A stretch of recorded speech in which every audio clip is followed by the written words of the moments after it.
Yo, salute, salute, salute. What's good, everyone? Salute, salute, salute. Knicks Real Talk.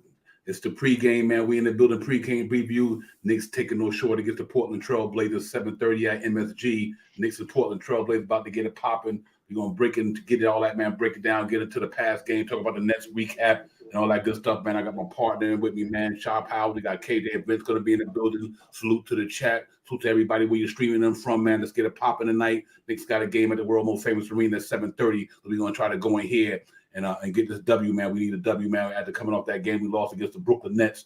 So we're going to recap that, man, get into all that good stuff, man. But first and foremost, let me bring the fellas so we can get it popping up here. Sharp Howard, what's good, my brother? Salute Devon, salute KJ, salute to the chat. Let's get it. KJ, my man, what's going on with you? Nick Real Talk family, Shy, Devon, salute to you. Let's get into it, fellas. Yes, sir. Yes, sir. Yo, salute to the chat, man. Salute to everybody, man. Hope y'all had a great day today, man. Wednesday out here, man. Hope y'all got out there, got on your grind. Now you're back here chilling with us. About to talk to the Knicks. We got a lot of stuff to talk about. Thibodeau re-ing up for the next year, most likely. We're going to get into all that, man. We're going to talk about everything, man. And we're going to get into that game against the Brooklyn Nets. KD winning the building, dropped 53. We only lost by 3. I think we should have won the game. A couple of turnovers here and there kind of killed us, man. But KD was in his bag that day. He went and did what he had to do. Dropped a 53 on us, man. But other than that, man, we had a good outing, guys. I mean, we just didn't close the game the way we needed to, and a couple of turnovers here and there. I wanted that game bad, man. But we got to get KD his flowers. That was the one that killed us. But still, I don't think he was the one beat. I think we beat ourselves the other day. I really do, man. I think we beat ourselves, man, to be honest with you. Because I don't have a problem with nobody scoring 50 on the rest of the team don't do too much. But I think we beat ourselves that game, man. Kind of put us back another game, man. So we got to hope that we can rebound tonight and win. And hopefully that the Atlanta Hawks can beat the Charlotte Hornets tonight. And then we can try to keep going from there, man. It's only 14 games left. It's going to be pretty tough, but it ain't over till they say that we mathematically out of it. But right now, it's getting thinner as the games go by, man. But let's hope that Charlotte got a pretty tough schedule, man. In your heart, you want to say that, in your heart, in your mind, you want to say that it's over. But in your heart, you want to say we got to keep going and keep fighting. You know what I mean? Until they say it's over. But that game against Brooklyn was a good game, man. We just we just fell short, man. We just didn't have enough to close it out. And I think a couple of costly turnovers killed us that game. Yeah, that Brooklyn game was another one of those games that we could say deflating. We lost the game because of turnovers, point blank, to 3 major turnovers in the game. That's took all the life out of us, and we couldn't come back. So it is what it is, man.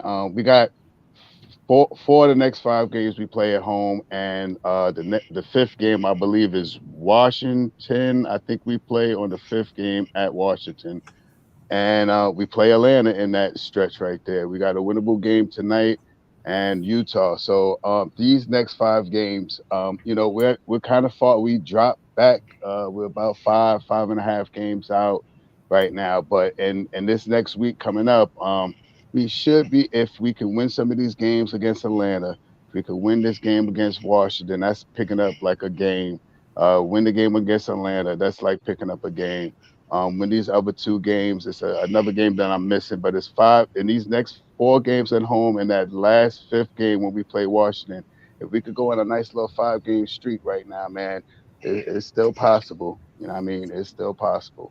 Yeah, it's a tough task, but like I said, the Hornets got a tough schedule. They last very tough. I looked at it too. They tough. They got all the East teams. They playing a lot of the top dogs in the top dogs. Yep. So the Knicks got to find a way to just try to close it out on a strong note. KJ, if they can close out on a strong note and put together a winning streak, you never know. I mean, things can happen. You know what I mean? So I'm not the one believing miracle, but they can have a miracle on 34th Street. You never know. We have to see how it goes, man. But it's getting tough, man. It's getting every game go by. It's looking more dimmer. But the lights ain't out yet. We just got to keep competing and battling and see what happens. But you never know. You know what I mean? Right. But I'm gonna say optimistic until it's over. I mean, stranger things happen before, like you said, we're not mathematically out, so let's still hold the fort while we can. But, there are some winnable games on our schedule, but we need a little luck. We need a little help right now. But this is something that we wasn't trying to do going into a play-in game. Thank God the NBA will win 10 teams make it in. So now we really got to fight and scrap. So we got to do our part and just win. you know, and hope we need a little help from other teams too. I don't want to depend on other teams, but in this situation, we gotta depend if we're gonna make it. If we go on a losing streak, you know what? Scrap the season. We'll get ready for next year, you know. But right now, it's do or die for us. Either we're gonna win or we're gonna lose. Which way we gonna go? Yeah, absolutely. Yeah, that's pretty much what it boiled down to. But that Brooklyn game, you know, we just let a couple of games get away here and there. It's a process. I mean, you know, you just got to keep doing what you're going to do. I think right now the best thing you can do is, you know, make sure that you keep, you know, developing these guys, keep letting the young guys get better, and keep moving forward. You know, now that we hear the news that Tibbs going to re up for us last year, which I think was the right thing to do. You know, you can't keep recycling in our coaches every 2 years. I just think that don't make no sense. So I mean, you know. Hopefully he come out with a better game plan next year with maybe a better roster. Maybe you get some of the players that he wanted here that's going to make a difference for him and that he can coach in the way he wants to, because I think last year's team was different from this year from a defense standpoint. You know, and so hopefully we know next year, we don't know, it's going to be a lot of moving and shaking for the Knicks next year, but we know the coach ain't going to move, so we do know that. But, you know, we got noise out there. Kenny Payne about to go to Louisville. I think that's just about confirmed, if not mistaken. He going out to Louisville. Who knows what's going to happen after that, Johnny Bryant. But I think if I was the Knicks, if I was Johnny Bryant, I would stick around next year. Because if they don't, that Tibbs contract ends next year.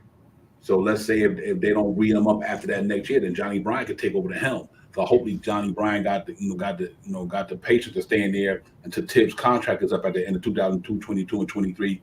Then maybe he could take over the helm. By then he pretty much got a rapport with everybody, know how the Knicks want to get down. KJ and Shy Powell, and I think that's where it looks to me. It looks that unless he get a call, Johnny Bryant get a call, but I do think that he might if he stick around, which I think he should be, Tibbs' top assistant, to stay around, let Tibbs end out that last year that contract, and let Johnny Bryant take over. That's more than likely exactly why Tibbs re-signed this year, so he can probably. Maybe groom the team for Brian. I think Tibbs may be out on the third year. He may go into the front office or something like that. I think he wants to stay around in New York, just like I think Taj wants to stay here and do something in New York. If he's not playing next year, I think he'll be some type of coach or some type of coach to a coach to a coach or something like that. So I think he stay here. And another thing that if I'm not mistaken, tonight Washington plays Atlanta. You know what I mean? That's another big game for us, man. Those two teams that are right in front of us. If we win tonight and one of those teams lose, that also helps us tonight too. So that's another tip there. Yeah. Atlanta got the Hornets tonight. Oh, that's what I said. Did I say Atlanta and the Hornets? Yeah, Washington. Oh, my bad. I'm sorry. Atlanta. Absolutely, Shy Powell. That's a good thing. We need Atlanta to win that game. Yeah. I'm sorry. Atlanta pretty much going to kill that. They're going to capture that ninth seed. So if Charlotte can lose to Atlanta tonight, and that would be a good look for the Knicks. And then and I'll put that schedule up in the process of the stream. But we definitely got a chance to stay in these 5 games at home and win these things, and hopefully Charlotte lose 2 or 3 of the next one, because they definitely got a hard schedule, man. So like I said, it ain't over till it's over, but it's getting close. But KJ, but I'm still going to stay optimistic about it, man, till it's over. I mean, what can you do? But to me, it's a win-win no matter what. If we don't get in the buy-in, the play-in, I meant to say, excuse me, we still got a chance to develop the young guys the rest of the season to get them better. You know what I mean? So it's kind of like you see who you're going to keep, who you're not going to keep, and all that, man. But we definitely got to try to keep competing, though. Right. This is one of the year we wish if we could add 10 more games to the schedule. I know that's be crazy if it ever happens. If we could add a little bit more. I think the Knicks is just getting hot too late. You know, I think we're playing not hot, but we're playing at the right pace, but we're losing these close, chippy games that we should be winning at the wrong time of the year. Where's to go? If this was the beginning of the year, we started 5-1 and then we lost a couple, then we started to hit a pace and we know we started beating these teams, we'll be in a better position than what we are right now, because we all know, we've been saying this over and over again, the Knicks record is not where they don't play with their record as a team the way it looks right there. Mm-hmm. So that's the problem we see right there. And then Kenny Payne, it's going to be another coach that we lose another year. Mike Weston 1 year, not Kenny Payne. So it's like, we got the coaches. It's like you get used to it. So now what happens next? So it's a lot of great things happening with the Knicks organization. And I just don't want the Knicks fan base to lose sight of that, because the biggest thing for us was coaching, your coaching staff. One person can't do it. One person can't win a championship. Tom Thibodeau has a team. And with him losing some of his team, lost Mike Woodson last year. We may lose Kenny Payne now. It's like, well, what else? To your point, if I think it does happen, I think Taj Gibson comes to coach, takes Kenny Payne's spot, frees that money.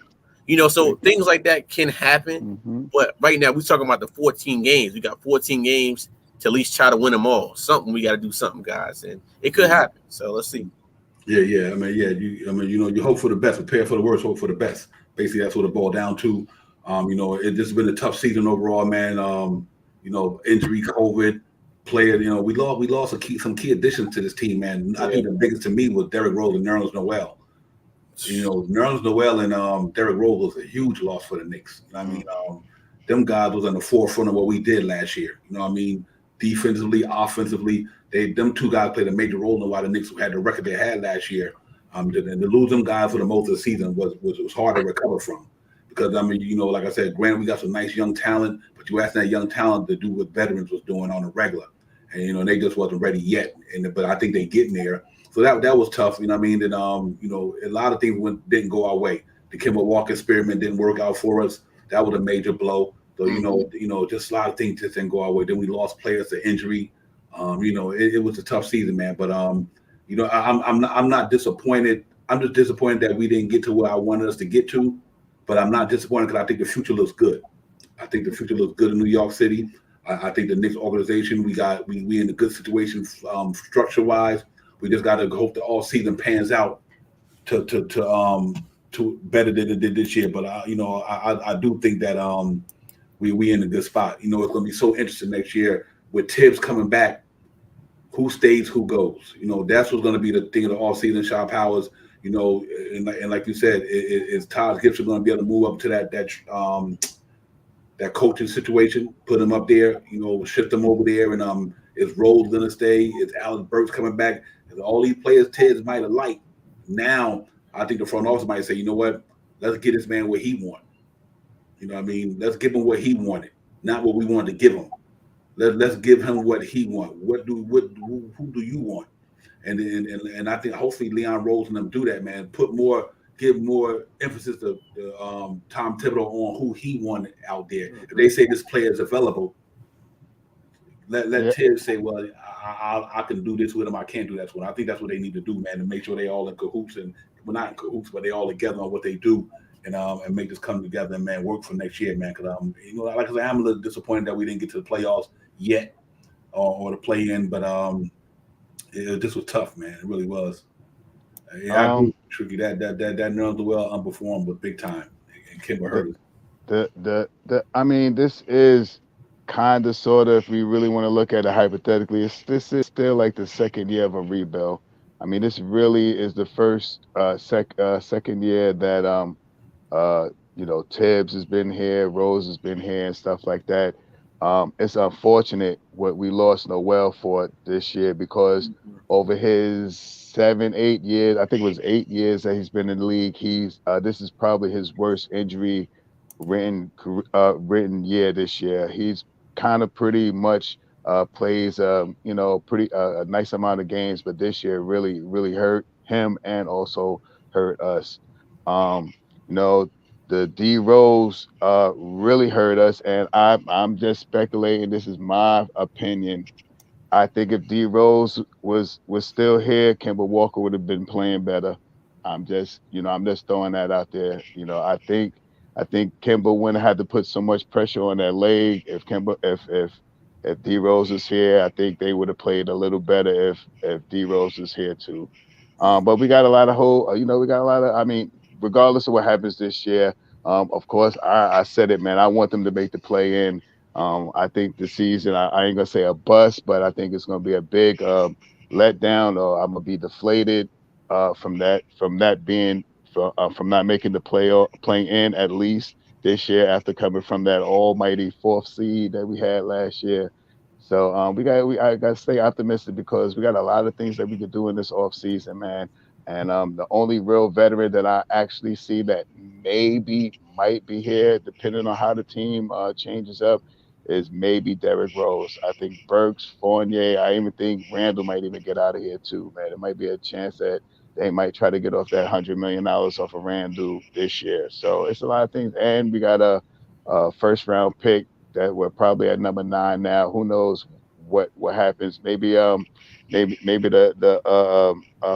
forgot his name. The maybe he'll fix the draft this year, and the Knicks can get a first round pick this year, something like that. Make it real interesting. What is the commissioner of the league's name again? Oh, Adam Silver. Alvin. Oh my gosh, I gotta forget his name. Alvin Silver. So and let's see what happens. Let's see what happens, man. Yeah, real talk. KJ, for me, like I said, yeah, it's disappointing, but you got to live with the results. And like I said, you got to keep. First of all, salute to still Knicks fans, salute to the chat, Tricky, Jarvis, D Cool, everybody, Fabian, everybody, salute to you guys, man, for coming in. Appreciate you guys. Real talk. What's going on, guys out there first. Yeah, salute to all you guys, man, and ladies and gents as well. But you know what? For me, you know what? We all had high expectations coming to the season because coming off a 41 win season, you're supposed to have high expectations. We did good. We brought in some players that we thought were going to fit the mold, fit the gel with the team, and it just didn't work out. Whether the how do I say devastating? No, because I do think that a lot of things played into why we are where we are right now. We just didn't have enough defensive-minded guys to carry us over the hump in games where we played good offense, but that defense just couldn't carry it, so we couldn't get a stop here or there all year long. It's like, when do we get these stops at key times in the game, or do we commit silly turnovers or miss critical free throws? It's a lot that played into the season. Before we say it's Tibbs, before we say it's the players, and maybe just that, when we got on the court, we wasn't performing like we should have. Like I said, it was a lot of games where we missed like 10 free throws, 11 free throws, 18 turnovers, things that made the defense was giving up at 28-point leads, 23-point leads, so it's pretty tough for me, just compared to what we've seen last year, where we were the grittiest team, one of the grittiest teams in the league, top in the defense, number 1 in this category, number 2 in that category, and this year we bottom feed, not bottom feeder, but middle of the pack defensively. And I think that what really played a major part to me is the reason why the Knicks is not where we at right now, because I think that Evan Fournier, no pun intended, and Kemba Walker, and these guys just didn't have that defense mentality, that grit to carry us over in certain games. And I think that's why I felt we fell short at.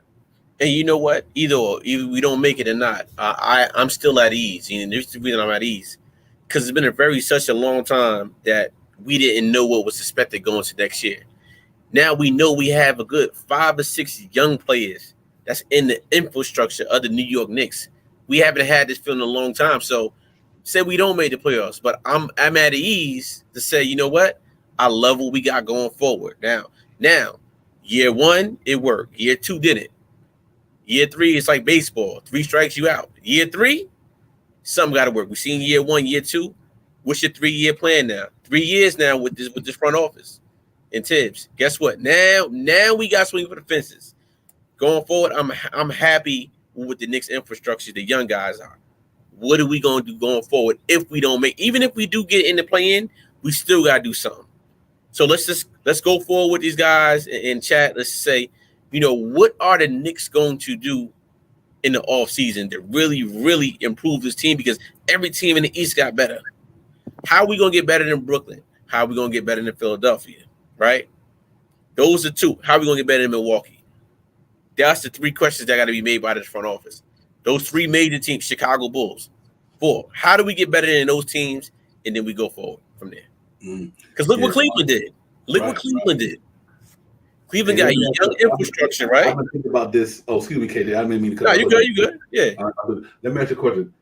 Do y'all think Julius Randle, because of his skill set, can play a small forward? And the reason why I ask that is, I just think we need somebody 6'10" or better up at that 4 spot. You know what I mean? Because you know what?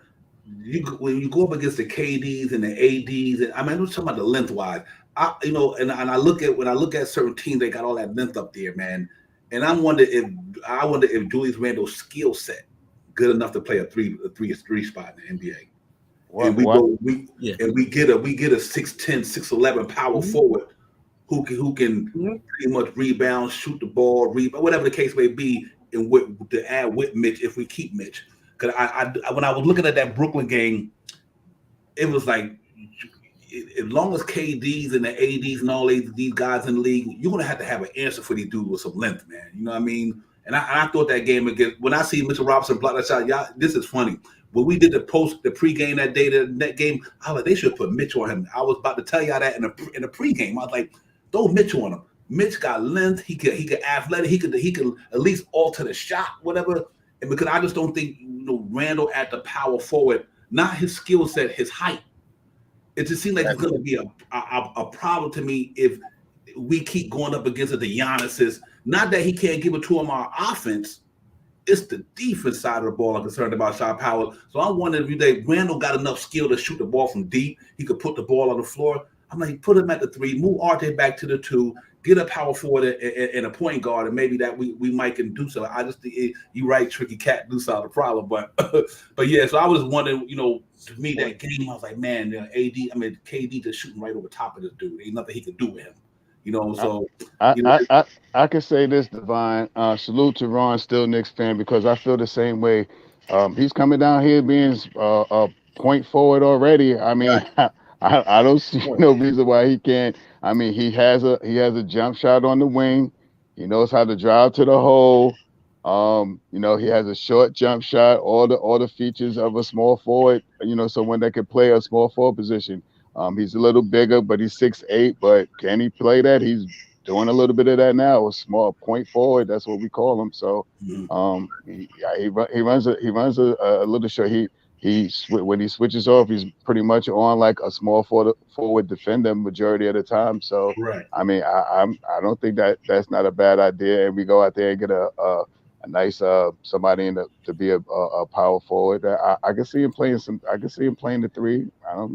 Yeah, because he about the size of LeBron, you know what I mean, KJ? Yeah. He's pretty much LeBron size, you know what I mean? It's not like he's 6'11", that's like, he's pretty much LeBron size. So I'm like, and if you could put LeBron at the 3, I mean, I was like, now with the way Cleveland's starting to roll, you got Andre Drummond and KD, you got you got these guys coming in with these 7 foot, 6'10", 6'11" front lines, and I just don't think on the defense then he can't handle that to me.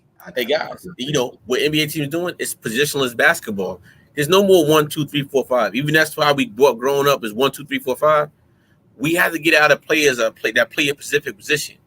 We need players that can play multiple positions, like a Cam Reddish, right? Mm-hmm. And I think if he was there, he would have helped out on defense with KD. But to your point about Mitchell Robinson and Julius Randle, absolutely, I agree with you. He can play the 3. Because like Shah said, and somebody else said in the chat, that he's already bringing the basketball up. He's playing out of his position all year. He's been dunking. And he got to the All-Star game last year because of that, the way he went off against the mismatches. So absolutely, we need those type of players. If we don't have those type of players, it's not the same traditional 1, 2, 3, 4, 5 out there, guys. So we got to do something going forward. And I just believe that the Knicks, we have players, but they're all not meshing together. Now, one thing I would like to see the Knicks did that they did late was double KD. They won the double too late last game.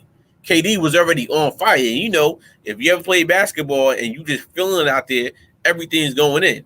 So my thing is, you should have been taking the ball out of KD's hand way ahead of time in the second quarter when he was going on. So it's a learning curve. But again, I believe right now, guys, and I believe we still can make the team.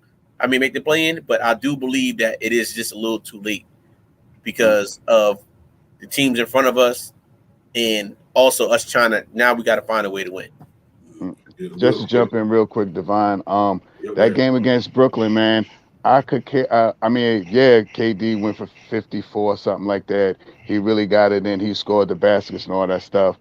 But we shut the rest of the team down pretty much, man. The rest of the team the rest of the Brooklyn team really didn't do nothing. What killed us was those 3 turnovers in the fourth quarter, that especially the one when we got the end bounds and Fournier messed that pass up where he was going to pass it to Mitchell. That was one of the major passes. Randall came down made a terrible turnover, and RJ came down and made a bad turnover.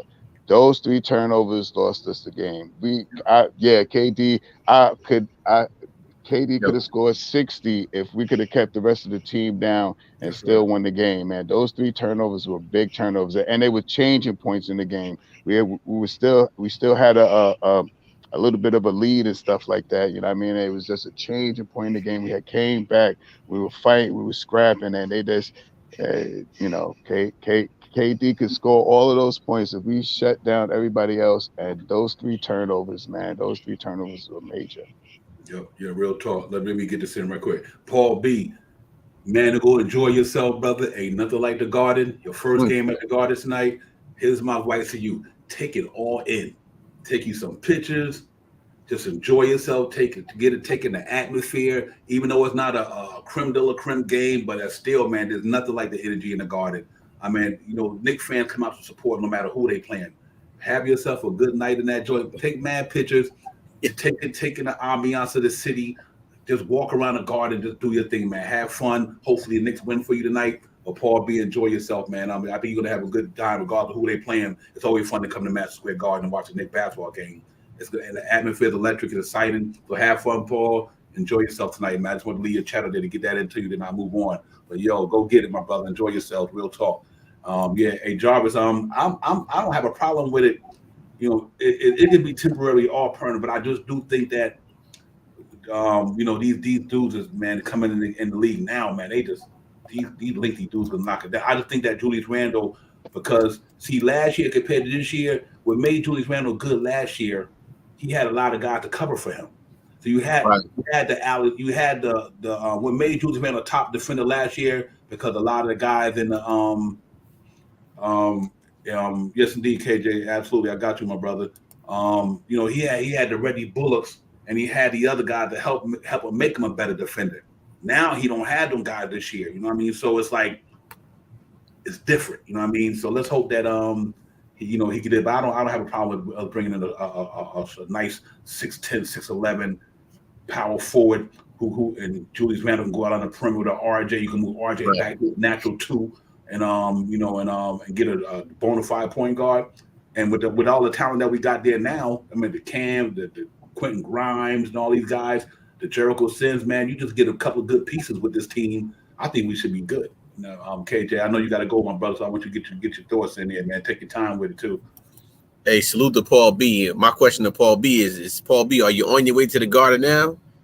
I don't know which way you come. You come from Jersey, New York, but you need to get there right now. Parking is serious.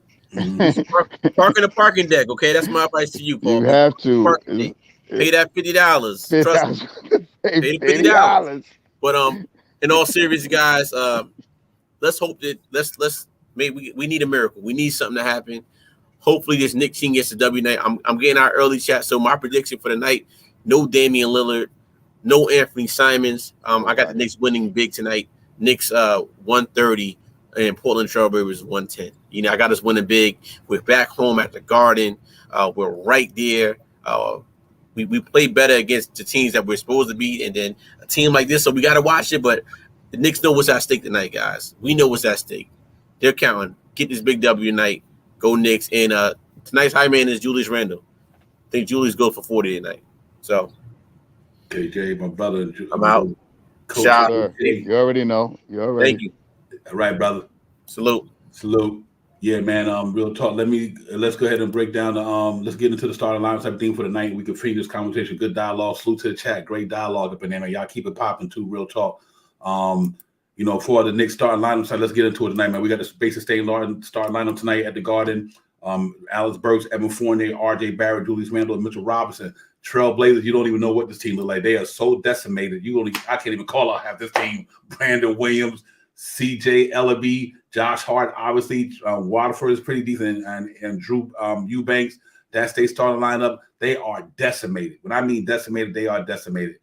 For us, man, Cam Reddish obviously out for the rest of the year, sprained shoulder. Quentin Grimes out. Noel, Derrick Rose, obviously Kemba Walker is not with the team for the rest of the year. He probably won't be here next year, so we already know about that. For the Portland drill, Justin Winslow is not going to be there for them guys. Eric Bledsoe, Joe Ingles, Damian Lillard, I mean, these guys is toe up. I mean, Nasir Little, Didi Lazanda, he's out. He killed us. That young man killed us one time. Justin Nurkic is out. Anthony Simons is out. With a planter and Justice Winslow is out. You know what I mean? So they are pretty much decimated there, man. So it shouldn't be no excuse for the Knicks tonight to go out there and get a W. And I think we'd be good. And but Star Power, like I said, man, we just gotta go in there and win the game. You got the Atlanta Hawks and you got the Charlotte Hornets playing each other tonight. Hopefully that Atlanta can pull that out, take us back to 4.5 games. And then we could try to make a push of this thing, man. And for all my peoples who knows that we always try to stay a little optimistic about this thing, let me put up right now what's going on with these guys moving forward. If you guys look at this schedule right here, and this is the reason why you try to want to keep your hope, and I want the chat to join in on this because I need y'all thoughts on this here. Here go the Charlotte Hornets schedule coming up. They got the Atlanta Hawks tonight. They got the Dallas Mavericks Saturday. Okay, let's just say I'm gonna go. They lose them 2 games. Okay, they beat the Pelicans on Monday. Then they got the Knicks on Wednesday. Next Wednesday, they play the Knicks. Check it out. After the Knicks, they got the Jazz. They got the Utah Jazz. Then they got the Brooklyn Nets. Then they got the Nuggets. Then they got us again. Then they got the Sixers. Then they got the Miami Heat. They win the Magic. They got the Bulls and they got the Wizards. All I'm saying is that's a tough schedule, bro. Shot Power, that is a tough schedule to deal with right there. If the Knicks could find a way to pull a winning streak, get it on a winning streak, that's what keep me optimistic about Charlotte's schedule. Is tough. I mean that literally is. You talking about they could lose out of them 13, 14 games. They can then lose 10 of them games. I mean, I got hope until the winning is done. You know what I mean? I know when to fold them, I know when to hold them, all that other good jazz.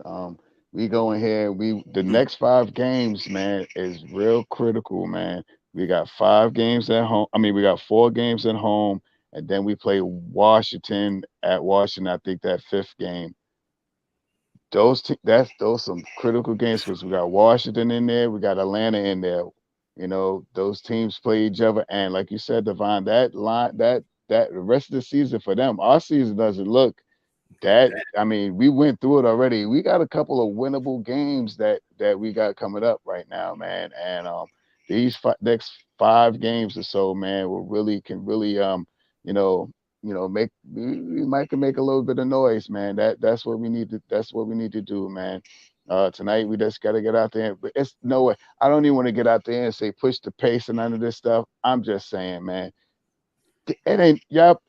If y'all y'all better win this game tonight, New York Knicks, man. Y'all better come out there. I'm expecting a blowout. I'm not talking about no pace. I'm not talking about no rebounds.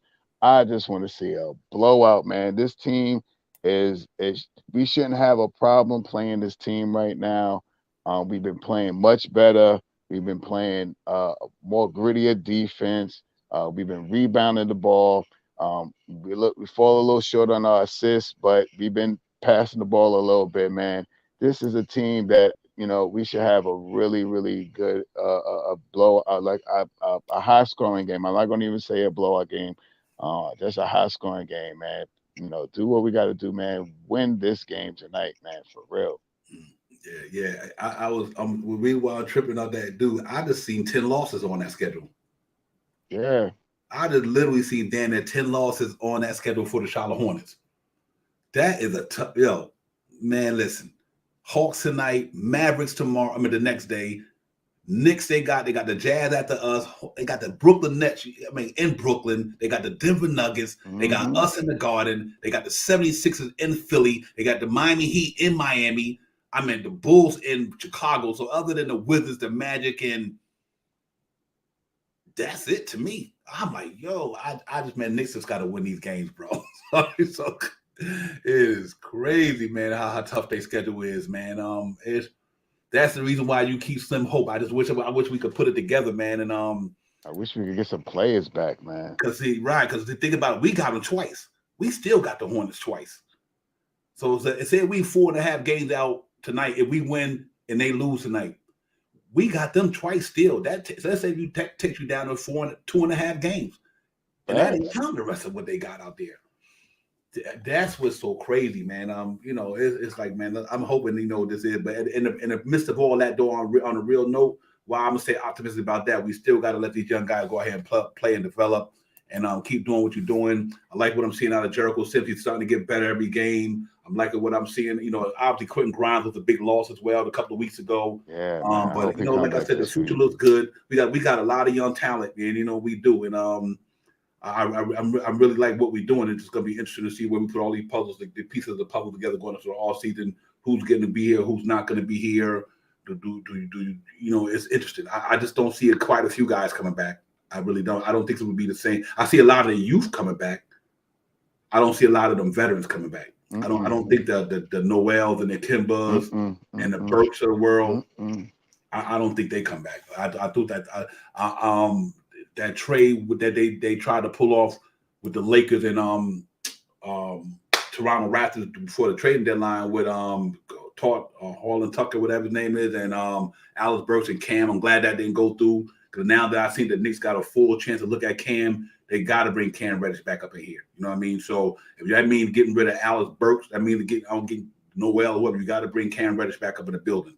If the Knicks can bring back Cam Reddish and Mitchell Robinson, I think that to me is already a good off season. Then you go find that point guard. You need to let Deuce McBride will be ready by next year. Quickly's been playing phenomenal. His number is way better than last year.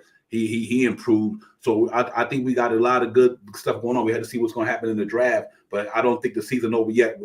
I'm just trying to stay optimistic, Shop Howard, just due to the fact of the Charlotte Hornets schedule. That just keeping me up in this thing a little bit longer, man. But the Knicks got to win though. They got to win. No matter what Charlotte Hornets schedule, it don't mean nothing. We ain't winning. So I think we just got to go out there and grind and get it popping, and try to bring together. We 5 games at home. I do think we got the Portland game. I know we win that game tonight. So I do think we win that game, and then we move on to the next one, and then we take it from there. But it definitely starts tonight, because after that we got the Wizards Friday in New York, a team that's in front of us. By tonight, we should be able to beat them. Then we got the Jazz on Sunday. Finally, on Sunday, it's a night game, not a matinee. Ain't that nice? 7:30 on a Sunday night. Then after that, we got the Hawks in New York. Then we go play the Hornets. Then we got the Heat. We got the Pistons. Then we got the Bulls in New York. We got the Hornets in New York. We got the Cavaliers in New York.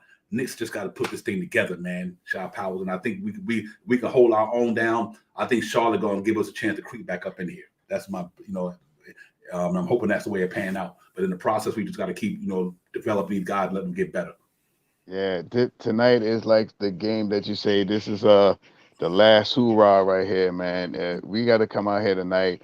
There's no way in the world that we can fall to this team right here, man. We have to play some New York Knicks gritty committee basketball tonight, and that's the bottom line, man. We got to get out there.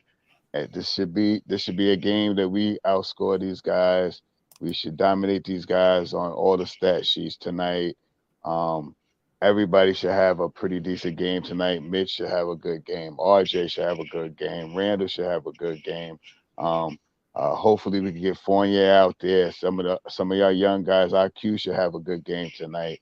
McBride should have a good game tonight. This is a game that everybody can contribute, feel good about it, and take that to Friday night game, to Friday night, and try to win a big game, because as I say, every game that we've been playing for the last 20 games, every game is a big game. But this game tonight is one of the biggest games of the year, man. We have to beat this team tonight, man. And to move forward, we need a big win to give confidence to these guys, and hopefully we get a couple of guys back, sometime next week or something like that. We might can shake it up a little bit, man. I'd rather them go out on their shield, go as hard as you can, and if we fall short because of the other team, the teams that we're fighting to pass are winning, then I'm all right with that. You know what I mean? But if we're losing and the team the teams that we're trying to catch are losing also, that's not what we need right now. So Right. let's see what happens, man. We need to win and hope that the teams lose. If they don't lose, they win and we win, then I'm happy about how the season will go. I'll be a little bit more optimistic. I'm always optimistic, but I'll be a little bit more optimistic towards the end of the year to see what they could do. The big thing is to win these games, especially if these teams are losing.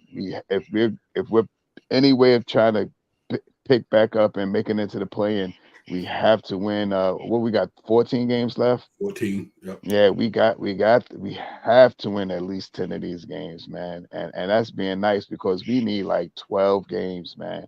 So we need at least 10 games to try to, make a move back up into that 10th spot.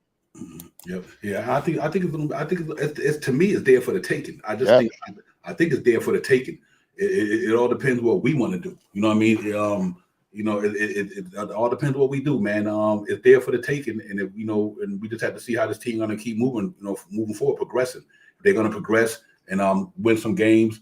I mean, I know everybody want to get a good draft pick and all that. I get it. You know what I mean? We know we got a lot of young talent there, man, and it don't hurt to have more talent coming in. But now that I see that, obviously we know that the coach is coming back. And the Knicks been playing a lot of young talent. I know they might not get a lot of minutes, but we got one of the youngest teams in the league. You take out 4 or 5 guys on our team, everybody young. Other than Julius, I mean, you take out Alex Burks, Fournier, Derrick Rose, Kimba obviously ain't here no more, and Todd Gibson. After that, I mean, everybody there young. We got a lot of young talent down there, man. So we just got to add the right pieces to this mix, figure out the Julius Randle, RJ maturation going forward, because I think RJ is on the cusp of becoming a more better player every year. He's on the cusp to get that 20 points a game, which I thought he would do. I thought he was going to go from 14 in his rookie year to 17 in his second year to 20 in his third year. If RJ Barrett eclipsed that 20-point mark this year, he did what he's supposed to have done. He came out 14 points in his rookie year, three points better per game last year, 17 a game, and this year he took it to another level to 20. That's maturation. So that means next year RJ going to be looking to go to 22, 23 points a game. So let's hope that they get everything around these guys to make it blend. I hope that Mitchell Robinson didn't get resolved one way or the other. I want to see Mitch come back here. I think when the man is healthy and he's playing the way he's playing, he can help change the game. You know what I mean? And then let's hope that he can find him. But if not, we got to put somebody in the pipeline with Jericho Sims, or find obviously we want somebody there going to be able to do the things Mitch do, but that'd be a tough loss for New York if Mitch Robinson walks out of New York, man. I really believe when that man healthy, he changes the basketball game. That's why I said, even with, like I was saying earlier, he's about to so many guys that could block a shot like KD's. I mean, because of his athleticism, the way he jump and the things he do. So, I hope that him and Jericho Sims be our starting and backup center for the next 4 years. Give Mitch some money. You got Jericho Sims for the next 3 years. You got that center spot locked down in New York City with Jericho Sims and Mitchell Robinson. I'm good with that. And like I said, you get a stretch. I think if Obi gonna be able to, I'm concerned about Obi only shot out because of the position he's playing. But I don't understand. That's why I asked you about the Julius Randle thing. So what about you move Julius Randle down to the 3? Let Obi Toppin play the 4. You know what I mean? I mean, it's just we got to do something to either get that man some minutes, or we're gonna wind up shipping him out of here. You know what I mean? I do not see Obi Toppin the rest of his career backing up Mitchell Robinson. Backing up Julius Randle. I just don't see that happening. So even if you take Julius and move him to the 3, move RJ back to the 2, I don't know, whatever. But that's a situation we're going to have to deal with in the all season as well. Because not that the Knicks might not want to do Obi Toppin. Is Obi Toppin going to do that, knowing that I'm not going to be able to get paid? I got children. I just got to had a new baby. I want to be able to prosper in the NBA before I can get the bag to take care of my family as well. So am I going to want to stay behind Julius Randle? Or I'm going to ask the Knicks and they send me somewhere else to give me an opportunity to get playing time so I can get a contract down the line. So it's a lot of questions got to be answered in the offseason with the Knicks. And it starts with a lot of players on our team. Are we going to bring Cam Reddish back in? What are we going to do with Obi? And how are we going to resolve the point guard situation? Are we going to bring back Mitchell Robinson? And it's going to be a lot of questions going into the offseason. First, we got to see how we're going to finish the season out. And I hope we finish on a strong note, and at the same time finish strong and let the young guys develop. And I think we could do that no matter what happened. I'm good. I don't even care what pick we got. Everybody want to go to them. They want the first pick, the third pick, man. One person don't change the whole. It could change the franchise. I think, but I'm not concerned about so much the pick. I'm concerned about development of the guys that we have. So I want to see, because what good is getting the pick if they're not going to be able to develop like Grimes. We wanted Grimes and McBride and them to develop. Obi develop. I mean, they getting it, but they not getting it. I think Grimes did a good job of taking the opportunity to develop himself. I think Emmanuel quickly did a good job in his second year of wanting to get it and developing himself. Because I really do believe, though, if that young man might be our point guard in the off season. I just think that if Emmanuel quickly end out the season strong, he go into the off season, work on his game. You better watch out, New York. He might come in the training camp and blow a lot of them cats out the water. Shot powers, you know what I mean? So Yeah, it's gonna be interesting. there's so many things that the Knicks have options to do this year.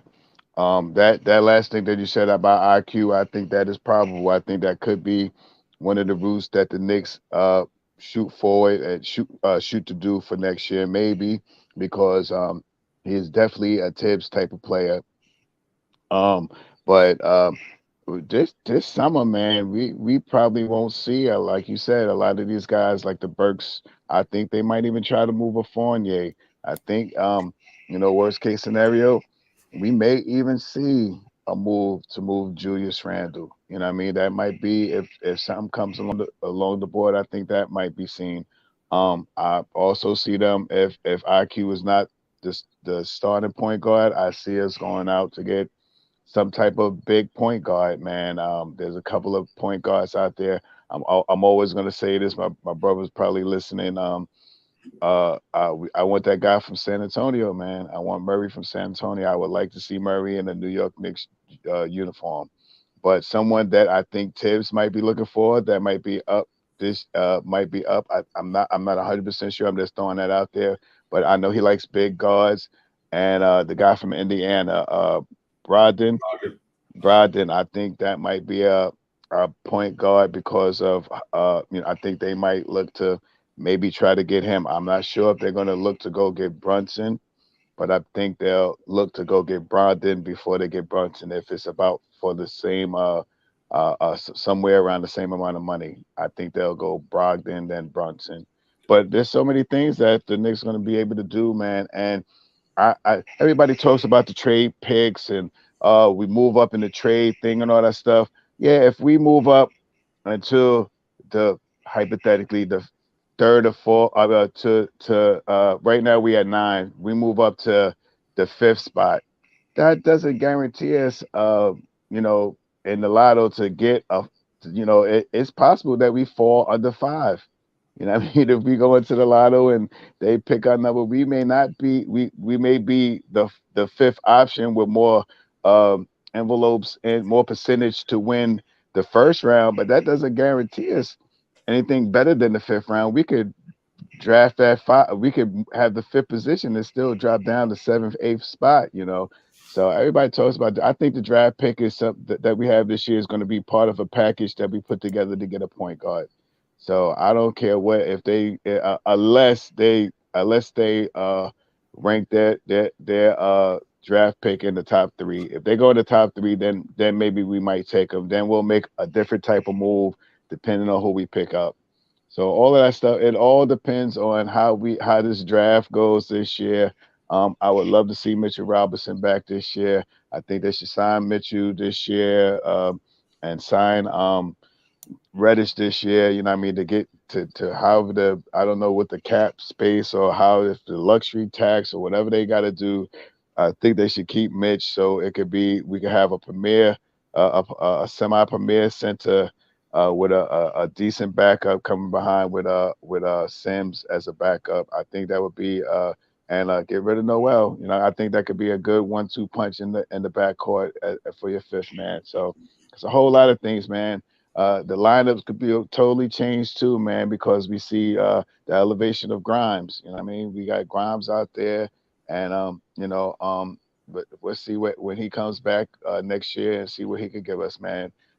Got a lot of options, man. A whole lot of options. You know, we'll have a little bit of money. Let's see what happens. Yeah, I think for me, you know, it's not moving Randall is not is to me is not because of his skills. I always say, but I'm gonna tell you one y'all better keep an eye on. Not better, but you should sign and trade. I'm gonna tell you this is real.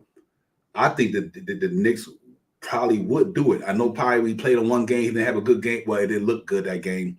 I wouldn't doubt they do a sign and trade, send Julius Randle back home to Dallas to play with Luka Doncic, and they do a sign and trade for Jalen Brunson. I'm not saying they're going to do that, but keep an eye on that. Sign and trade Jalen Brunson, come to New York, they send Julius Randle to Dallas. Whatever else got to go within that mix of players, I don't know. But that's something I think you got to keep an eye on right there. You know, that's one of them things that, because if you do that, you just never know what you could do with Fournier. All he got in a bunch of picks. You might go get a 6'11" stretch 4, stretch 5 that could do what Julius Randle do. Could do what Julius Randle do. Shoot the ball from 3, rebound, and still wind up getting a point guard. Now let's say like Keith Turner let's say one of them guys in the draft like Jabari or I know Bianca Pachero is pretty. He like almost like a power forward, if I'm not mistaken. Let's say you wind up doing that with him. You just, I'm gonna throw a hypothetical for y'all right quick. Let's say if you did do that Julius Randle thing, and it was Jalen Brunson, and then you wind up getting one of them cats in the draft to go to the 4th spot. Now you got Jalen Brunson, R.J. Barrett, who's the main dude now with Grimes, with these guys, and the timeline of your squad is all in line. Jalen Brunson, all the young guys, Mitchell Robinson. They all in the same timeline, you know what I mean? And that you just never know. So it's going to be interesting to see how the all season goes. That's one thing I will keep an eye on is the Jalen Brunson, Julius Randle swap deal. Julius Randle said, "This is my gym in Dallas." You know that man. I guarantee Mark Cuban will not have a problem with Julius Randle playing power forward for them with Luka Doncic there. Now he got 2 dudes that can get it. You know what I mean? That he got 2 dudes that can get it. You know what I mean? So it's just it's that right there. It's tough. That's a good move too, right there. May 4th, Stewart and Shaddiq Bey. But I do think that Jalen Brunson thing is going to be interesting. I just, you know, it's just so many. You know, you kept Tibbs, father. He played for his father. You know, Tibbs played for Brunson. CAA, played with Tibbs, New York Knicks guy. His son is balling out. You know what I mean? It's a lot of things that can go that way. Julius Randle from Dallas. Now they got a second star. They got a second player who can play second to Luka Doncic with Dinwiddie. You know what I mean? And guys like that. So, because what they're gonna do? They're gonna keep Dinwiddie, Brunson, and Luka Doncic. I mean, I know they keep a Luka, but Dinwiddie and Brunson. So that's gonna be real interesting. I don't have a problem with that neither. I think that might be a move the Knicks should do with the Mo Bamba thing. But if they lose Mitch, then go out to Mo Bamba. I mean, if they lose Mitch, there you go. That go nice signing there as well. You got him and Jericho Sims. So I do think they got a lot of flexibility there. Star Powers and others, and with that situation, the Randall situation going to be interesting this offseason, and all that good stuff, man. I'm really interested to see how that's going to work out for real. Yeah, I mean, we just went through about 6 different trades right now that we all just talked about because there's so many things that's out there. There's so many things that can happen, and there's so many things that I think the Knicks have. Even though we don't have cap space, we got a lot of product. We got a lot of first round picks, a lot of second round picks, and I mean we got some tradable contracts and stuff like that. So, I mean, you know, it's a whole lot. I wouldn't mind saying. I mean, now that I said Brunson and Bronson, I didn't mess the names up. Once I say both of those guys, if the contracts, like you say, are kind of similar, I think I would probably go Brunson then Bronson. You know what I mean? Because like you say, he knows Tibbs. He grew up with his father being on the Tibbs, with his father being on the team with Thibodeau. So he's probably been in the locker. He's probably knew these guys when he was a young man, a little boy. So he's a young man now. I wouldn't mind to see him also a part of a New York Knicks team. I think he plays very well. I think he's an up-tempo guy. He doesn't look to score, but he can score when he wants to. He's a high assist guy and a low turnover guy. So something I wouldn't mind seeing on the New York Knicks. Yeah. Well, and we just thought we throwing out these scenarios. We don't know. I don't know. I'm just giving you. I'm not saying anything. What I'm saying is just be guesstimating. Don't know. I'm just thinking out scenarios. I'm just putting out scenarios out there that the Knicks could do, or they might do, or might look at when they get done. I don't know because we got to find out what direction we're gonna do next year. Are we gonna go ahead and go through to keep rebuilding the youth? Or are we gonna try to bring in guys that's gonna push us to the next level? So you got to kind of cover all the spectrum when it comes to money. Everything. I'm just trying to figure out what's best for the franchise moving forward, knowing that if we're going to keep certain guys, because if you keep Julius Randle and RJ, then we can't really say what's going to happen to Obi. If we keep Randle, then y'all might as well ask the Obi thing. That's a wrap. So if all the Obi fans might as well get prepared that he might get moved. If we keep him, he's going to get moved because there's no way you're going to be able to keep Julius Randle, Obi Toppin, Cam Reddish. What's going to happen next year? We're going to be complaining about they not getting playing time. You understand what I'm saying, Shot Powers? Because if you got Randall at the power forward, obviously Obi Toppin got to back him up. Who you going to put at the three if RJ and Cam is there, or is Cam going to come back? So it's a really interesting scenario for the Knicks in the summertime. How they're gonna do this thing, man. But I do think you're gonna have to move some of these guys out of there. See, think about it right now. Noel not playing, D Rose not playing, Kimba not playing, and we still got a tough situation with Alex Burks and these guys. Even when them other guys is out, the young guys still got to find a way to get time. Still got to find a way to get time. Mm-hmm. So what happens when when all these guys is back? Then we really gonna be talking about why these guys is not getting minutes, why this guy not getting the minutes. But from my perspective, I just think that the Obi situation is gonna be interesting in New York because they're only gonna have 1 year left on this deal. What do you do with Obi Toppin if Julius Randle is still back here? And I think that's going to be really important. And who even knows what Deuce? You don't know what none of these players going to do because something might come apart where they might have to move them to get something real better. So let's hope that's what might happen. We that's why it's always about the name on the front of the jersey. And granted, I know Julius Randle the dude, but Julius Randle ain't unmovable. So they might say, you know what? Hey, we about to send Julius Randle and Mitchell Robinson to sign a trade to New Orleans Pelicans before pick for Zion Williamson. You never know. You know what I mean? You just don't know. You know what I mean? Much as I love Mitch ain't guaranteed to come back to New York. And I love Mitch. You know what I mean? Because it's a business, but anything can happen, man. And that's why I said, we got the Donovan Mitchell thing out there. You know what I mean? And Mitch from New Orleans grew up in Louisiana. Julius Randle done played for that organization. So they say instead of losing Zion, hey, we flip him for Julius Randle, my man, and 3 first rounders and a couple of other players. Who knows?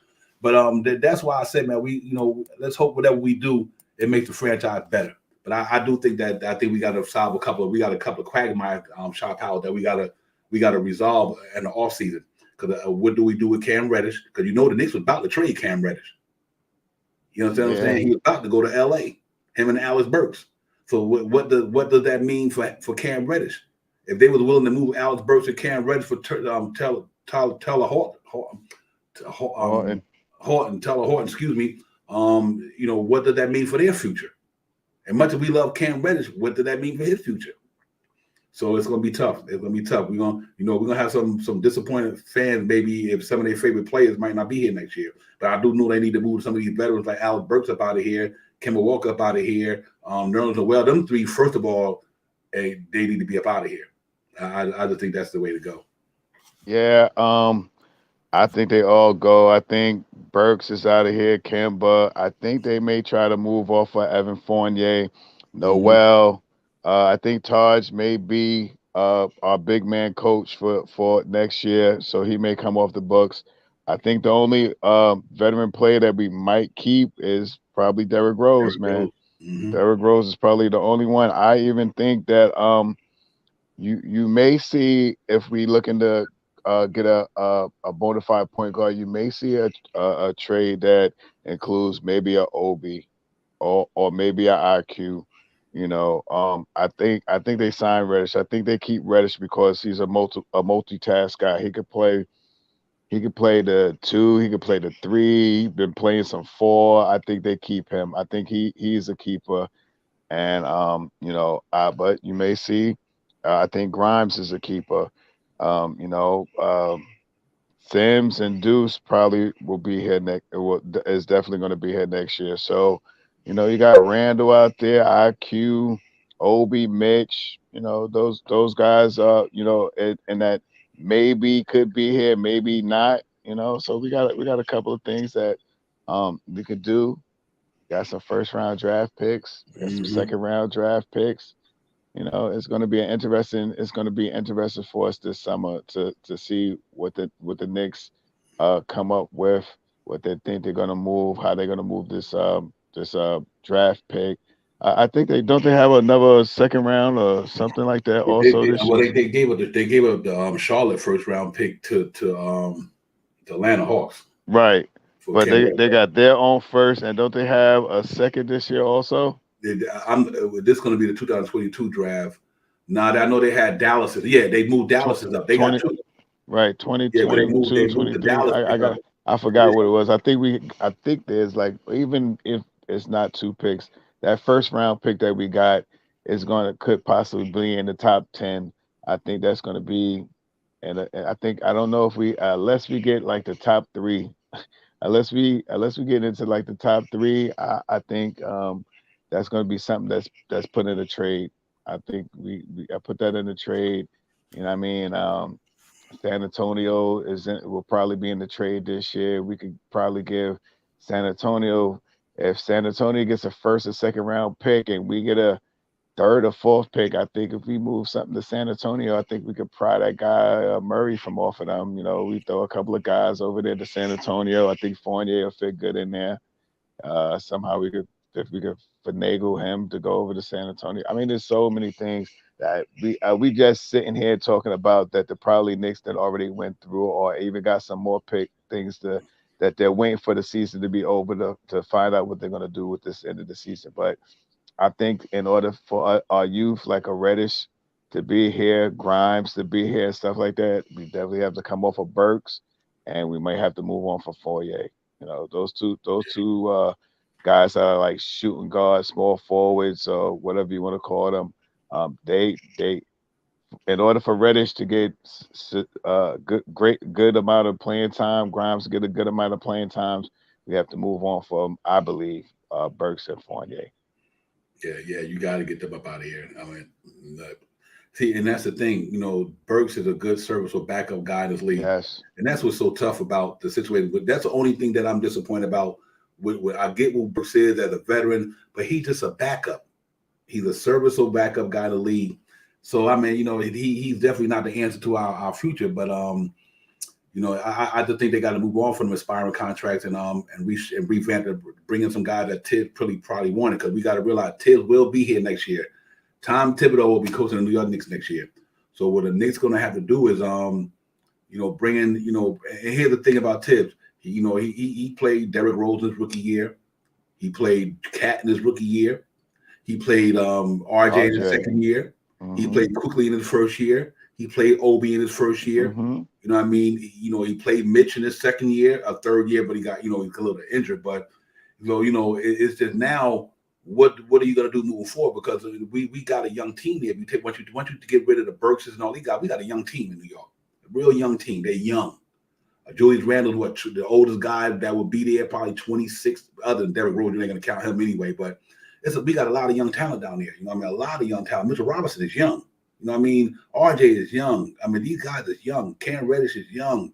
A lot of them is young, man. So it's definitely going to be interesting how we going to just add solid veterans in the timeline of Julius Randle to go with this Knicks team next year, or we just going to bring in some more youth. It's really interesting to see for me how we're going to move forward with the way the organization is going to go. Are we going to go try to go get the Donovan Mitchell? Are we going to go try to get the Zion? Are we going to go try to get these big name dudes that's going to help get us to this level or are we just gonna say, we just gonna draft and keep some of the young talent around and hopefully they pop and and get it somewhere. It's gonna be an interesting off season, man. Now that we know Tibbs is coming back, Kenny Payne obviously going out to Louisville. He's gonna be there.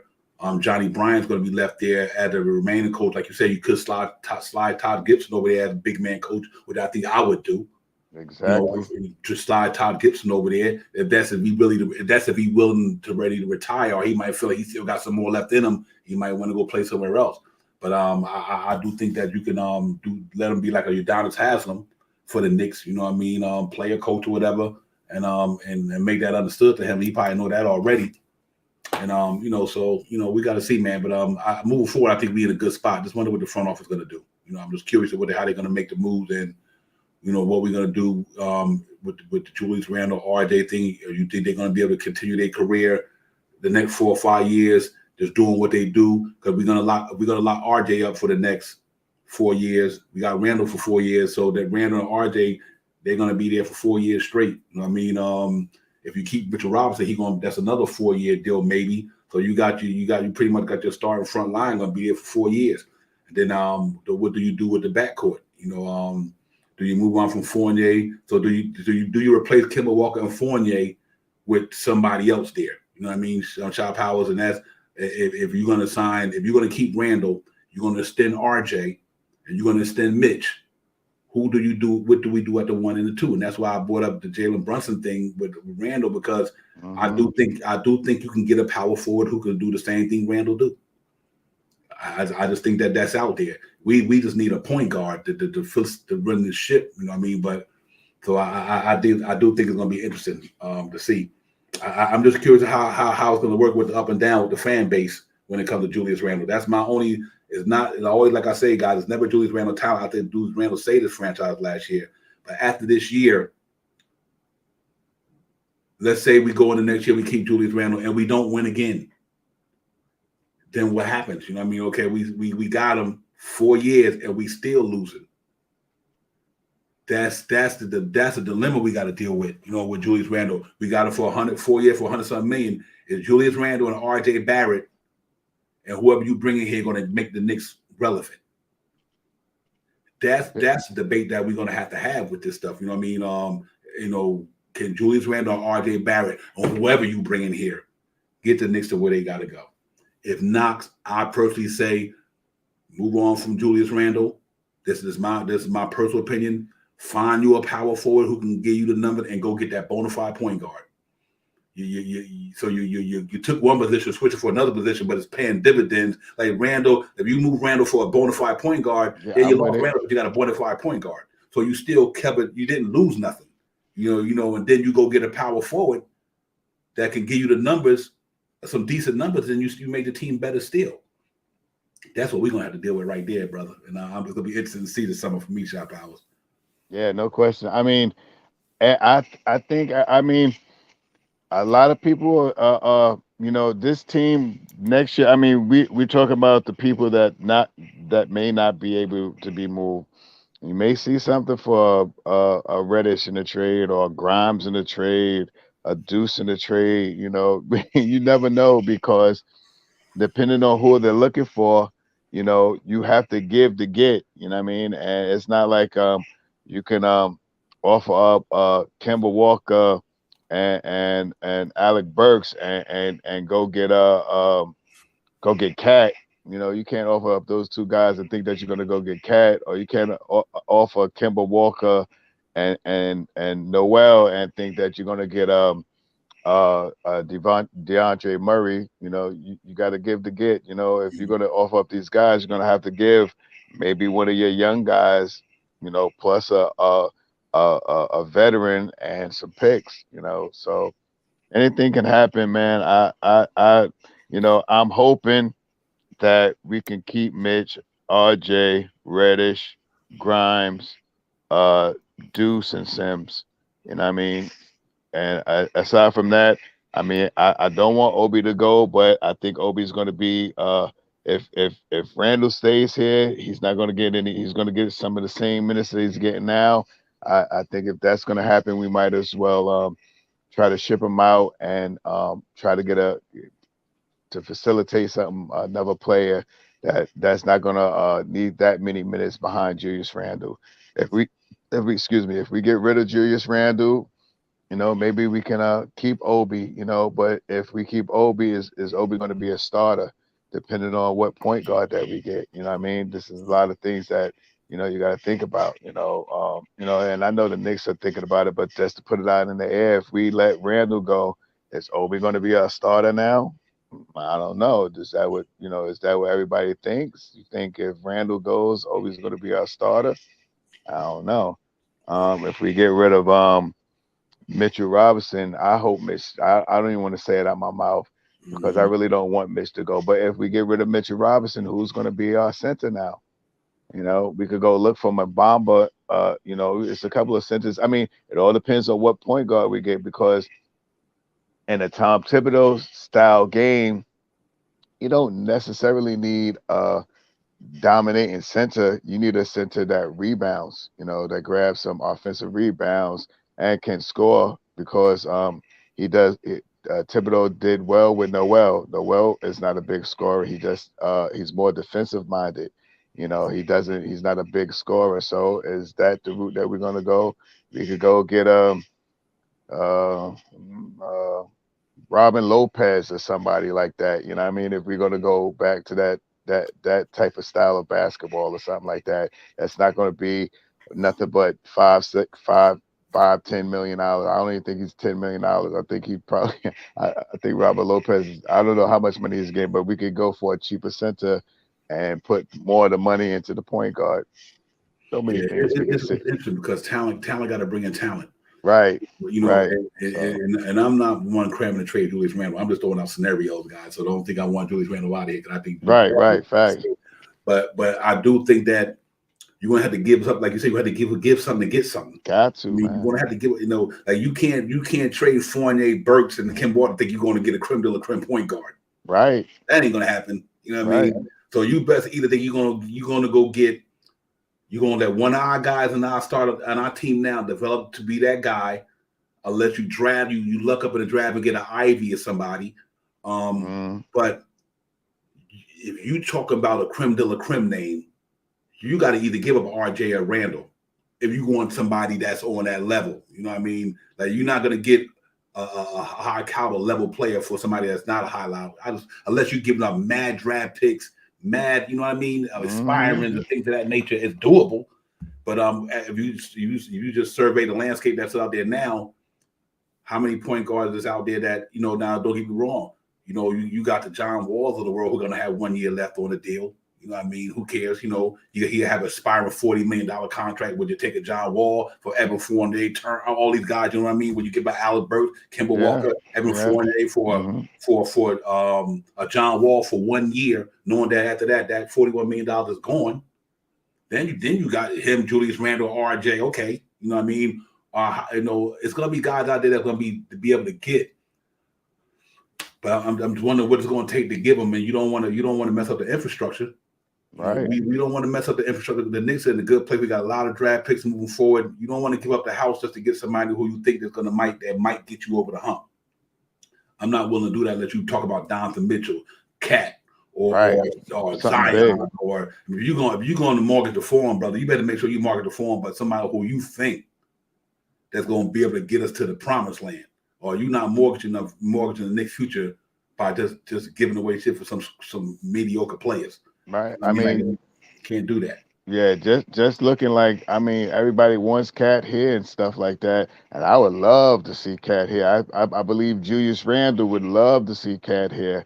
That's his boy. I don't know if Cat's not. He's like more like he's a free agent. I don't think he's going nowhere. Yeah, so just to say hypothetically, but if we looking to go get Cat or something like that, some big name, the names out there, one of the biggest names out there. If we're looking to move somebody, to get some big cake in here, something like that, whose name it is, and everybody that's sitting in the chat, everybody that's listening right now, and all that stuff knows that RJ's name is gonna pop up, man. That's going to be one of the premier players that people talk about if we're trying to get a premier player. Now, certain trades for RJ. I'm not giving up RJ for certain trades. But if you talk about, I mean, it all depends on who it is. But I really want RJ to stay here. I want him to blossom here in New York. But if you're talking about a super duper big name player, something like that, you know what I mean? Julius Randle can go. I hate to say it out my mouth, but Mitchell Robinson, any other team, any Grimes, Obi, IQ, all those guys right there. I like to see them play together. I like for them to build together and stuff like that. But it's about this right here. It's about this right here. You know what I mean? Whoever comes in here, I hate to see them leave, but I got to welcome as a New York Knick and see if we could build a team around them. Yeah. To me, I think Quentin Grimes is definitely, you can't send him nowhere. Right. I love Grimes, man. Quentin I think Grimes, he's going to be premier. If New York get rid of Quentin Grimes, something wrong. Yeah. I'm a big Knicks fan. Quentin Grimes is a keeper for the Knicks. That to me, that's why you don't even need Fournier. You don't even need Alex Burks. Right. Quentin Grimes is a keeper. You know what I mean? I'm serious, bro. If the Knicks move on for Quentin Grimes, boy, it's crazy. That young man got a lot of promise in him. I like the way he played, his game, his grit, his tenacity, his shot, his skill set. He got it in him, man. He got it in him, man. And here's the thing that why you don't move guys like him. And even though if you have to move quickly to move him because you got to put him in a piece for somebody, but remember how much money he made. Quickly still on a small little rookie deal. You know what I mean? Quickly only $2.1 million. Yeah, you can't move. that. It's hard to move somebody making $2 million give you what quickly giving you. So sometimes it's not about just moving the player. What is he doing being part of the infrastructure? He made $2 million. You know what I mean? That would be like moving Mitch at $1.8 million. You just don't do that. You know what I mean? Unless you put them in a deal to get a big dude, a big fish. But I'm not trading a man quickly for who only made $2 million, who had a better year than he had last year from a facilitating standpoint. Look at his numbers. Look at all the numbers. His numbers was better than last year. So that means that the man he elevated his game. He took it to another level. That means next year he go to another level. Then I just think you got to be careful with that, things like that, man. But I do think Cam Reddish got to be a comeback. I think Cam Reddish, Quentin Grimes, and Mitchell Robinson to me was mandatory just due to the fact what Mitchell Robinson can do for the Knicks. I mean, he's our Clint Capella. He's our Rudy Gobert. He's that guy who anchors that team. You know what I mean? And the Knicks, listen, let's not get it twisted. The Knicks try to sign Mitchell Robinson. It ain't like they ain't trying to sign him now. The Knicks trying to sign Mitchell Robinson. So it ain't like I ain't the only one the Knicks want him. The Knicks know how valuable Mitchell Robinson is. You know what I mean? So that's why they trying to give him his money. Just that, he want to wait because it might be more out there for him. But I hope that they do try a way to bring Mitchell Robinson back to New York. Because when Mitchell Robinson is healthy, man, that man he's an impact player. He's an impact player. He makes a difference when he's on the floor. You know what I mean? So that for him to have a whole season to get healthy, to get regenerated, get rejuvenated, and coming back on a new contract, that boy gonna be a beast. You know what I mean? He's gonna be a monster. Knowing that I'm pretty much set. I got my new baby girl gonna have some money to go through the rest of her life with. I know I'm gonna be here. I had a season to heal fully. Mitchell Robinson's gonna be a problem, bro. Mitchell Robinson, 23 years old. Yeah, let's not get it twisted. He's 23. He's 23. We had made four, but it's not Mitchell Robinson. See, to me, Mitchell Robinson does impact with the loss, but your man don't impact it by itself. It's a team thing. One player don't change the whole team. I don't care if you Michael Jordan. You don't win by yourself. You win with a team. Mitchell Robinson is a part of a team. That the case. We can say Julius Randle the same thing.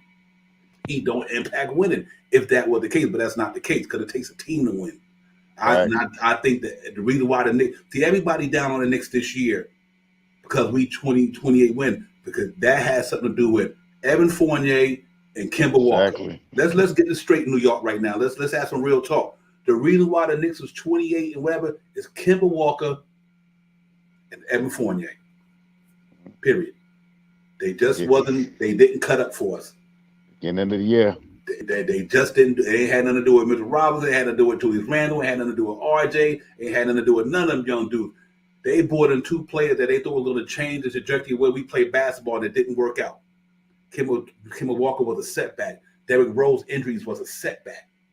That was a big setback. We lost our 2-point guard that we thought that was going to be for our 2-point guards who we thought were going to play for the Knicks the whole year.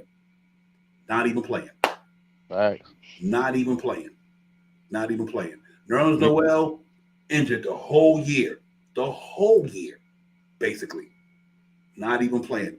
Wasn't in line for defense, all defense last year.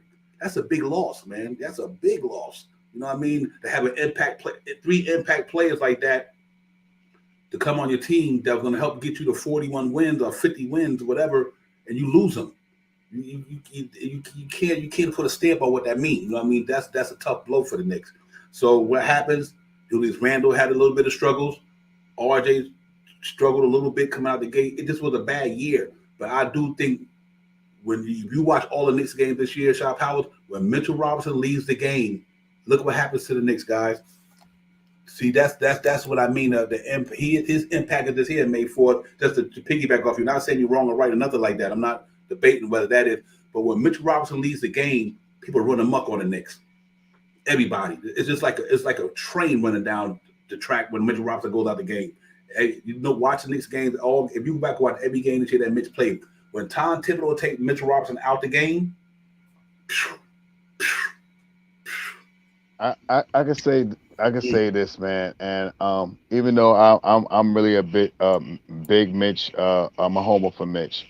mm-hmm. The one thing Mitch did not have and hasn't had since he's been a New York Knick is a point guard. Facts. And let's be real. If Facts. we have a defensive minded point guard, we would see a defensive minded, a penetrating point guard that could facilitate. We would see a totally different Mitchell Robinson, I believe. Yeah. I believe someone that can come down and look for Mitchell Robinson. I think Mitchell Robinson is a double every night. Every night. And I mean, I think he's a double every night. But Mitch has not had a point guard. As you could tell, Mitch has even put in some tweets. I've never seen him, but I've heard about him, about how he runs up and down the court, for 48 minutes and no one really looks for him, or hypothetically no one looks for him, or something to that effect. So could you imagine Mitchell Robinson with a point guard that's averaging about 9 assists a night? I think we see a totally different point guard after this year, with Mitch having a full training camp this year, a full off season, a full off season to go and pump them weights and not gain weight, but pump some weights to get stronger. I think we see getting more athletic. I think we see a totally different Mitch if he has a point guard. Just like I think we see a totally different RJ and Randall if we have a point guard to set them up. I think Randall is a great player. I think if we could get a point guard to push the ball and put Randall in his spot where he could take the jumper, or if he's going to isolate, he gets him the ball where he could really isolate. Yeah, I think we see a different Randall. I think we see a different RJ with a penetrating point guard that could drive to the hole and kick it out to RJ for his open 3-point shot. I think the field goal percentage should be a little better. I especially think this year, especially if we keep Randall, I think Randall is going back to homegrown stuff. I think he's going to go back to that short jumper and start practicing a little bit more on his 3-point shot. So with a floor general, with somebody that could push the ball, somebody that could set these guys up and put them in their spot, I think everybody on this team will look totally different if we had someone that could do something like that. And unfortunately, we haven't had that with Mitchell Robinson be here in the last 3 years. You know what I mean? And we're still struggling with it now by playing Burks as being our number one point guard. We couldn't get it. We could have get it done with Kemba. We haven't really seen too much of D Rose. He's been out 3 months now, something like that. He's been out half the season. I don't think he played. December the 8th or something like that. Yeah, I don't think he's played 40 games this year. So I mean, let's be realistic, man. If we can get a point guard that can help Mitchell out, that can help Randall out, that can help RJ out, if we move on from Evan, I even think if we had a point guard this year, I think we would have even seen a better Fournier in the beginning of the year because Fournier is a guy that comes off the curl, comes off the pick. We need a point guard to drive to the hole and kick it out where he can be open, so he doesn't have to take a dribble to take a shot. You know, a lot of things that we missed this year. The major thing that I'm looking for this year is a facilitating point guard. I think that helps Change the out. game. Yeah, Change change the the game. whole Change the game game. with what the Knicks would do this year. So that's the big thing. And then the reason why to hit this, what I say this here, you got the Miami Heat want Mitchell Robinson. You got the Dallas Mavericks want Mitchell Robinson. You got the Detroit Pistons want Mitchell Robinson. Mitchell Robinson is highly talented because they know what he can do for a team. He's like a Clint Capella out there. You know what I mean? And I just think that we underestimate that if you got a guy who could penetrate down the lane and knowing that the defense going to do this here, soon as you get in the middle, that defense do this here. That's what Mitchell Robinson missing. It's not. It's really you can't. Nobody can say that if you ain't got a legit point guard. Your point guard is your quarterback. Facts. Stops Your point everything. guard is your quarterback. He's the one that put everybody in the right position to do what they do. And that's the problem with the Knicks. We don't have a quarterback to put these guys in the right position at the right time to set them up. But to pretend our point guard is a quarterback, he's throwing screen passes, he's throwing route runs. You got to have a guy who know where these guys' spots are, and they know where Mitchell Robinson at. Sometimes I see Mitchell Robinson run down on the court. Chop out when Mitchell Robinson is spinning around in the post, drop the ball to him. You understand what I'm saying? But no, Alex Burks and Fournier and all them keep the ball in their hand trying to score. So that's the reason why I think we you can't sell Mitch short because we don't have a guy who's looking for him. You got to give him an opportunity to score. You know what I mean? You know, you can't let him just run up to the top of the free throw line all the time instead of pick. You understand what I'm saying? Chop Powers, 99% of what Mitch do for the Knicks is run to the top of the free throw line instead of pick for the other guy. Then he got to roll. No, sit him down in the middle. The man's 7 foot tall, the athletic. Throwing the ball down there. What's going to happen? You're going to foul him because he's athletic enough to get up in the air. So I just think that you got to take it all into consideration that let's see if we get a point guard first, and then we'll see what can happen. That's why I wanted McBride to play the rest of the year, just to see, because he's unselfish. You know what I mean, Shot Powers, to see if he's going to be able to break down them lanes and get in there and give Mitch the ball, or give Randall the ball, the spot to give the RJ the ball on the wing where he needed that, and able to move out the way and let these guys break down the lane. Look how RJ and Mitch combination works so well. RJ know how to get down that middle. When RJ get down that middle, he lobbing. You know what I mean? See, and that's why I said maybe you need to put RJ at the point guard because he's like the only guy that get down that lane and throw the ball to the people that need it. And that's what I think the Knicks is missing. Hopefully we get a facilitator in the offseason or we develop. Quickly's been doing that pretty much better than a lot of people this year. His assistant numbers went up. His turnover ratio, everything, if you look at his numbers, went up pretty good this year. But anyway, you know, we just got to find a guy to come in at the point guard spot. You know, because Mitchell name, reason why I'm bringing up Mitchell Robinson now, because his name is out there, because he is going to be one of the few Knicks who's either going to be a contract with the Knicks or a contract without the Knicks. And I'm good either way. You keep him or you move him. I'm good, but I do think that what he brings to the table cannot be. That's why the Dar Burks of the world, all the Walk Fly Frazers of the world, they more know basketball than a lot of us. And they see what Mitchell could do. Like Clyde said, when that man on the court, the Knicks is dominant because you can't score against them that easy.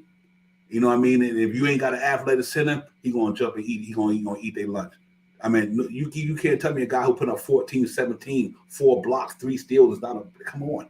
I mean, you know that's important, Shot Powers. I mean, for somebody to do that. So let's hope that Mitch, wherever he go, I'm a Mitch man. I think I like the way Mitch is. I think this year once he got healthy, he made an impact. Like tonight, he gonna kill Portland tonight. You know what I mean? What they gonna be able to do with that boy tonight? They ain't got nobody in Portland to handle. Mitch probably had 20 rebounds tonight just because they ain't got no center tonight. You know, so we'll see. But hey, man, it's about to be Knick time. We just rambling. You know, the season going on, a lot of things popping off. But listen, Knicks are Portland. Gotta go get this win. Come on, Atlanta Hawks. Beat the Hornets tonight. We need that L for them cats tonight. That time flew by, man. It's already 7:30. 7:30. It's time to get popping. Yeah, so we just cut it up, man. Salute to May 4th and everybody, man. You know, hey, Facts. I agree to disagree. Anybody wrong up in here, man? You know, nobody. We all agree to disagree. You know, it's all love up in here, man. You know, Some people like Tom Thibodeau, some it, don't. Some people like it, Randall, it's some don't. People like that, some don't. It is what it is. And just to say it, I'm a homer for Mitch, man. But if we Right. get a better trade for Mitch or something like that, or we can get off of Mitch's contract or move him or something like that. Mitch, I love you, man. I support you. I'll watch you once or twice or something like that until I really get into the next season. But see ya. You know what I mean? Right. I want him here, but I think he'll be a big contributor. He's 23 years old. I think he's going to be something. I think he's turned out to be something special. He has only had this year. He hasn't really been hurt that much, man. He could be special. But one of the few years he finally got to play a whole year almost. Yep. But let's salute to everybody, man. Thanks for coming in. We see you cats. Knicks got to beat Portland tonight. It ain't over yet. Keep the optimism flowing, man. Don't let the lose. We still got a chance to get up in this thing, man. I look at that. What's your score, Devon? What's your score? I'm gonna go Knicks 125 to 105. I got a big score too. 125. I'm kind of close to you too. I got the Knicks. I think the Knicks defense does the job tonight. I got them at 120 to 82.